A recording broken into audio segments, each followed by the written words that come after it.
దీనిని నిజంగా Brezza face lift అనాలా లేక ఫేస్ డౌన్ అనాలా? ముందే ఒక విషయం అయితే క్లియర్ చేస్తా. బ్రిజా అనే product reliability, resale value, Maruti service network కోసం ఎస్యూవీ అని అడిగితే బ్రిజా ఇప్పటికీ నా రికమెండేషన్ లిస్ట్ లో ఉంటుంది.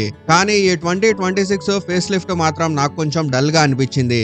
ఎక్స్టీరియర్ లో కొత్త గ్రిల్, కొత్త అలాయ్ వీల్స్, కొంచెం క్లాడింగ్, కొత్త ఫాగ్ ల్యాంప్ హౌసింగ్ అంతే. దూరం నుంచి చూస్తే కొత్త బ్రిజా అని గుర్తించడం కూడా కష్టమే. ఇంటీరియర్ లో 10.1 inches touch screen, ventilated seats, ambient lighting, wireless charger, sunroof, 360 camera వంటి ఫీచర్స్ వచ్చాయి. అయితే ఈ ఫీచర్స్ అన్ని టాప్ మోడల్లోనే ఉన్నాయి. ఇంజన్ లోనే పెద్ద మార్పు జరిగింది.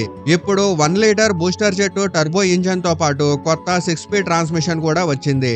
కానీ ఫుల్లీ డిజిటల్ డ్రైవర్ డిస్ప్లే లేకపోవడం మాత్రం 2026 కి కొంచెం అవుట్డేటెడ్ గా అనిపిస్తుంది. దీని స్టార్టింగ్ ప్రైస్ 7.40 lakhs నుంచి 13.71 lakhs వరకు ఎక్స్ షోరూమ్ ఉంది. నా అభిప్రాయం ప్రకారం ఇదొక పూర్తి ఫేస్ లిఫ్ట్ కంటే ఫీచర్ అప్డేటెడ్ ఎక్కువగా అనిపించింది. మరి మీ అభిప్రాయం ఏంటి? ఇది నిజంగా ఫేస్ లిఫ్టా లేక కేవలం ఫీచర్ అప్డేటెడ్ మాత్రమేనా?